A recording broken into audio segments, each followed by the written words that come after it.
Hey there everyone, in this video I'm going to show you how to add GIF or GIF.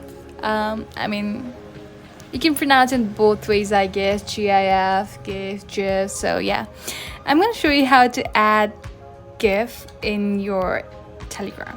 So first thing first, let's go to the app itself. Let's tap in here and it will lead you to this.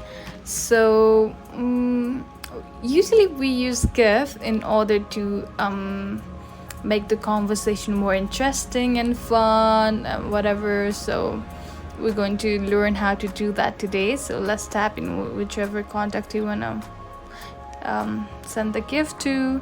So in order to do that, let's tap in this option right here. You can see so many stickers. So at the very bottom you can see setting option, emoji, stickers and GIFs.